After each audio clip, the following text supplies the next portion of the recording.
desde Kentucky. Viene de Kentucky, lo siento, ha sido un largo día. Dice, querido Mike, cuando conversé sobre teología con obstinados protestantes, ninguno de ellos tiene idea de cómo ni de dónde hemos obtenido la Biblia. Una vez que uno descubre por quiénes fueron seleccionados los libros que la componen, ¿no sería lógico admitir que la Iglesia Católica es infalible en ciertos temas, sino el canon estaría equivocado? Entonces, ¿uno tendría que abrazar la Iglesia Católica o rechazar la Biblia? ¿Dónde enseñan de dónde provino el canon? ¿En el seminario? Gracias, Dallas. Es una buena pregunta. Es una gran pregunta y me parece que conozco a Dallas. Probablemente lo conoces. Probablemente lo conozco de mi diócesis. Es una gran pregunta y ciertamente en mi proceso al venir a la iglesia, en donde anteriormente había recibido muchas enseñanzas acerca de sola escritura, esto se convirtió en parte de mi formación. La escritura solamente, la escritura solamente, la escritura solamente. Y de repente comencé a sentir cierta duda. ¿Cómo sabemos qué libros están en la escritura? No hay una tabla de contenido inspirada en el entendimiento personal, ¿verdad? Y también empecé a darme cuenta que si el libro del Nuevo Testamento fue escrito quizás en el año 50 después de Cristo, entonces tuvimos al menos 20 años ahí en la iglesia primitiva en donde no había ningún Nuevo Testamento. Entonces, ¿cómo entendemos de dónde provino la escritura? Cuando empecé a entender en esencia lo que era el entendimiento católico, comprendí que la iglesia fue la que dio a luz a la escritura, con la intervención del Espíritu Santo, por supuesto, en vez de que la escritura diera a luz a la iglesia. Entonces todo eso transformó mi entendimiento de la escritura y de la esencia del canon. Nosotros creemos que esta colección de escrituras, que creemos los católicos, es una colección infalible. Bueno, ¿cómo podemos decir eso y sostener y afirmar esta idea de que es solo la escritura el único instrumento que tenemos que admitir? Que hubo una autoridad externa por medio de quien entendemos cuál era en realidad la vara medidora, que es lo que significa realmente la palabra canon y no cuáles son realmente los libros bíblicos. Entonces pienso que este argumento es algo que difícilmente pueden entender los protestantes. Es difícil algunas veces porque cuando uno los confronta con este tema, ellos piensan que uno está confrontando la Biblia. Piensan que uno está confrontando la infalibilidad de la Biblia. Entonces inmediatamente se levantan unos muros como preparándose para una batalla. Pero nosotros no estamos iniciando ninguna batalla ni confrontando a nadie. Nosotros creemos que es infalible y nosotros creemos que tenemos una autoridad infalible como para declarar eso. Por supuesto, y la verdad es que al hacerme católico no se vio debilitada mi reverencia por las Escrituras. Tampoco se vio disminuido mi entendimiento de la autoridad de las Escrituras. Por el contrario, todo eso se vio profundizado y enriquecido. Siempre entendí que la Escritura es infalible y por supuesto que ahora la entiendo más a la luz de la Iglesia. Y las enseñanzas de la Iglesia me han abierto las Escrituras de una forma que nunca imaginé antes. Muy bien, gracias, Mike. Escuchemos nuestra primera llamada desde Jimmy desde Nueva Jersey. Hola, Jimmy, ¿cuál es su pregunta? Hola, Marcus. Me encanta su programa. Muchas gracias. Marcus, me gustaría preguntar a su invitado, ¿cuál es la diferencia entre los metodistas y otras denominaciones protestantes y los católicos de nacimiento? Me gustaría saber las diferencias que hay con las otras denominaciones protestantes, con los otros grupos protestantes. Gracias, Jimmy. Es una gran pregunta, Jimmy. El metodismo no está necesariamente atado en forma directa a muchas de las iglesias reformadas europeas a las que surgieron de Martín Lutero, sino que surgió de la reforma inglesa, a la iglesia de Inglaterra de Enrique VIII, que lamentablemente rompió con la iglesia de Roma. Bueno, el metodismo no empezó realmente como una denominación o una iglesia, sino como un movimiento de renovación dentro de la iglesia de Inglaterra y también involucraba a otros cristianos de otras iglesias. John Wesley, que es considerado el padre fundador del metodismo, era un clérigo anglicano y murió como clérigo anglicano, y lo que él quería hacer no era fundar una nueva iglesia, sino renovar la iglesia de Inglaterra, así como otras iglesias, profundizando el cristianismo bíblico, la piedad personal, la santidad social y todas estas cosas.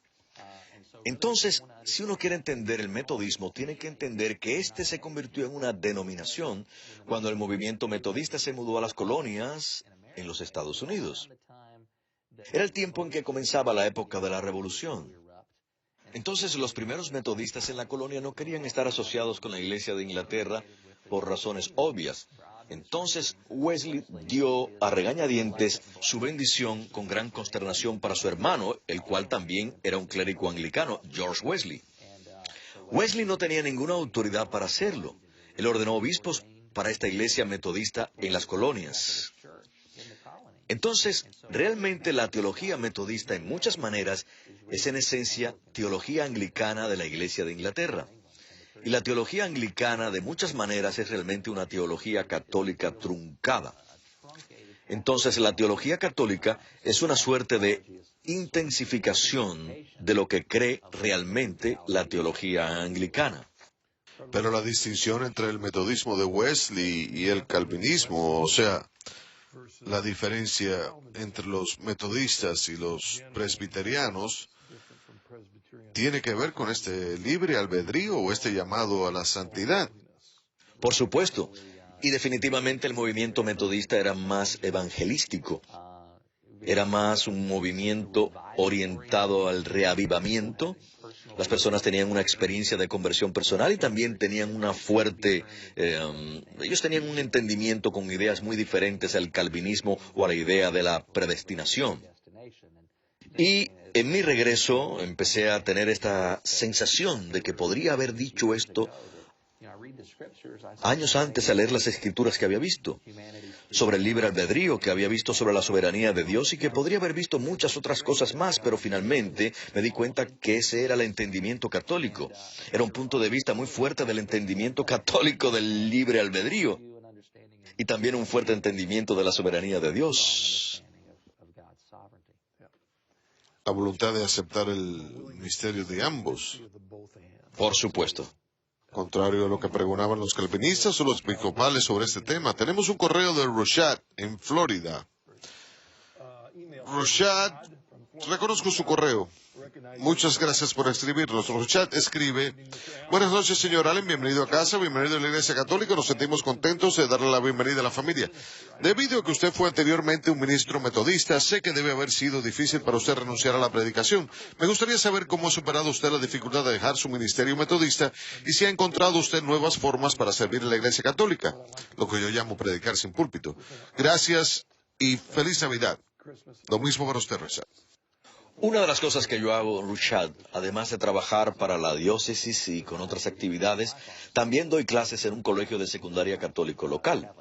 Doy clases sobre el Antiguo Testamento en el otoño y sobre el Nuevo Testamento en la primavera.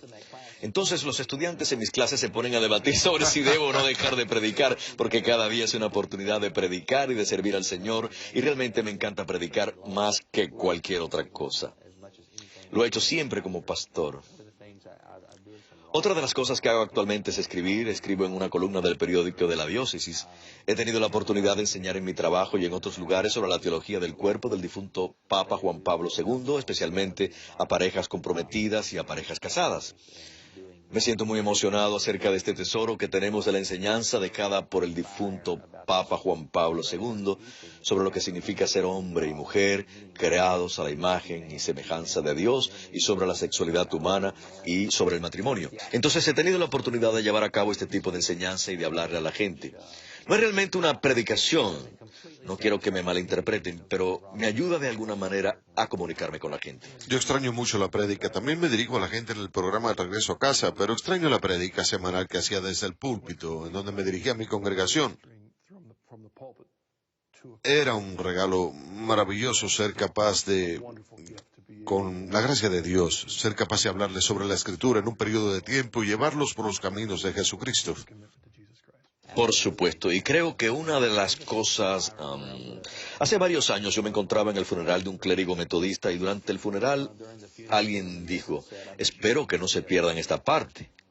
Y yo dije, realmente esta es una de las cosas que más extraño, ser capaz de proclamar la palabra de la esperanza del Evangelio en un momento de muerte y dificultad. Así que... Tenemos una llamada, es Bill desde Pensilvania. Hola Bill, ¿cuál es su pregunta? Mi pregunta es si en su regreso tuvo usted alguna dificultad para venir a la fe católica. Y si es así, ¿cómo la superó? Gracias, Bill. En otras palabras, ¿cuál fue el escollo o las dificultades que tuviste para venir a la fe católica? Gracias, Bill. Bueno, en términos teológicos quizás, pero teológicamente, probablemente una de las cosas más difíciles fue el tema de la Santísima Virgen María.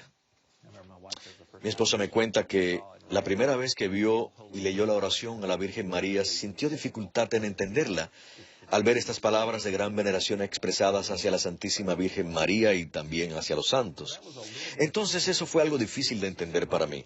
No era que yo no entendiera la doctrina católica de los santos y de cómo era realmente este entendimiento de esta amistad y de esta intercesión para nosotros y del honor que había en ello, no por lo que eran ellos, sino debido a la gracia de Dios en nuestras vidas. Pero también quiero mencionar que había algunas pequeñas cosas relacionadas a los santos, sobre cierta devoción a los santos y cosas parecidas. Quiero decir que todo estaba referido a cosas teológicas. También quiero mencionar que teníamos algunos temores sobre la relación que manteníamos con nuestros hijos, principalmente con los mayores. Pensábamos que estábamos alterando sus vidas. Eso era para nosotros ciertamente una lucha porque pensábamos, oh Dios mío, ¿estamos destruyendo realmente sus vidas? Nos decíamos, ellos pensarán que de repente sus padres han salido con esta idea y ¿a dónde los vamos a conducir a ustedes? Nuestra principal preocupación eran nuestros dos hijos mayores, pues eran los que más involucrados estaban en la iglesia metodista, porque participaban en los grupos juveniles y a ellos les encantaba esta participación y por lo tanto eran los que más se resistían. Pero a través de los años he visto cómo ellos han llegado a abrazar nuestra fe. Mi hija mayor asistió a la celebración del Día de la Juventud con el Papa Benedicto XVI este verano, que sucedió gracias a la generosidad de un benefactor, y es maravilloso ver la forma en que la gracia de Dios ha obrado en sus vidas para que lleguen a abrazar la fe, simplemente una gran bendición en nuestras vidas. Referente a la pregunta anterior sobre las diferencias entre la Iglesia Metodista y las otras denominaciones protestantes, me pregunto si para muchos de los ministros que he entrevistado y que se encuentran en el regreso a casa debido a la denominación de donde proceden, su regreso a la Iglesia involucra un gran rechazo. Para mí, como calvinista, tuve que rechazar mucha de la teología para aceptar la teología católica. Lo mismo le sucedió a un buen amigo que pertenecía a la Iglesia de Cristo, a los discípulos de Cristo. Él tuvo que rechazar muchas ideas. Pero yo creo que de alguna manera los metodistas, la Iglesia Metodista Unida, es un gran escalón hacia la Iglesia Católica. Eso es lo que me parece a mí. ¿Estás de acuerdo con eso? Los metodistas se convierten en grandes católicos. La razón por la que digo esto se debe a que siempre he dicho esto, aunque no sé si soy lo bastante convincente para mis amigos metodistas. Pero convertirme en católico no fue un rechazo de lo que era yo. Yo no dije, todo lo que creí una vez estaba equivocado. Ahora sé que uno no adora a María. Por supuesto. En otras palabras, quiero decir que el catolicismo es lo que siempre creí, que es el metodismo, pero traído a una plenitud más profunda. Por ejemplo, como metodista siempre tuve un gran respeto por la comunión. Esta idea de que Cristo estaba misteriosamente presente de alguna manera en el acto de tomar la comunión, no necesariamente en los elementos mismos, sino que había un misterio espiritual ahí. Luego, al ingresar al catolicismo, entendí que estaba verdaderamente presente en cuerpo, sangre, alma y divinidad en la Eucaristía. Eso no es una contradicción, sino una mayor intensificación. Como metodista tenía siempre este entendimiento de que nuestra comunión, de que nuestra unión con los santos, nosotros decíamos el credo de los apóstoles en forma regular, hablábamos de la comunión de los santos igual como lo hace la Iglesia Católica, sobre la cual pensábamos que era una iglesia universal. Pero repito, nosotros creíamos en la comunión de los santos, o sea, esta relación con aquellos que se han ido antes que nosotros y hay una relación inquebrantable ahí. Pero ahora en el catolicismo entiendo que es verdad, que realmente interceden por nosotros y nosotros podemos. Es como pedir a mis amigos que oren por mí. Estos son mis amigos celestiales que están ante la presencia de Dios. Yo puedo pedirles a ellos que oren por mí. Entonces no es el rechazo de nada, es el abrazo a una plenitud mayor. Es mucho mayor de lo que puedo permitir a mi corazón que crea. Por eso digo que parece que mi corazón va a explotar, porque es más de lo que mi pecho puede soportar al ver la belleza de todo esto. Y podemos ver que hay la posibilidad de que Wesley mismo se haya movido en una dirección más católica debido a que él quería llevar a cabo una renovación, pero estaba siendo alimentado por la espiritualidad católica. Él era un comunicador diario en la Iglesia de Inglaterra y él estaba muy influenciado por místicos católicos y por santos católicos y por su teología.